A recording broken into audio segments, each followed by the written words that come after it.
सुना तो सबसे एक सवाल पूछे और सही से जवाब दे एक बा। सबसे पहले सच पूछ ले सथोई बतावा। 1 किलो का रुई रहा 1 किलो लोहा कौन वजन होए? सच पहले बतावा। का गुरुजी वजन दोनों बराबर रहे। बराबर रहे? हाँ तू बतावा हो। हाँ गुरुजी दोनों बराबर रहे। तू बतावा तो। गुरुजी दोनों बराबर रहे। दोनों बराबर रहे? तू बतावा हो। गुरुजी दोनों बराबर ना रहे। न रहे? किस बराबर न रहे? अरे दोनों 1 किलो बा काहे ना बराबर रहे? गुरुजी जवन लोहा होत है ना, लोहा वजन होत है, रुई तो हल्का होत है, वो कैसे बराबर रहे बताओ था। ये सब पागल हाथ गए एकदम। ये तीनों जो है सही बताए हैं तोहार गलत बात है।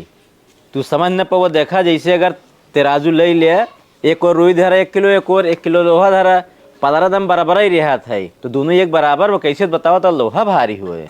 गुरुजी तू ना समझ पावा था। तू 1 किलो रुई ला ओका भर के हम ही मारा और हम 1 किलो लोहा ले और तोहका भर के मारी, तब समझ में आए कौन भारी बात है।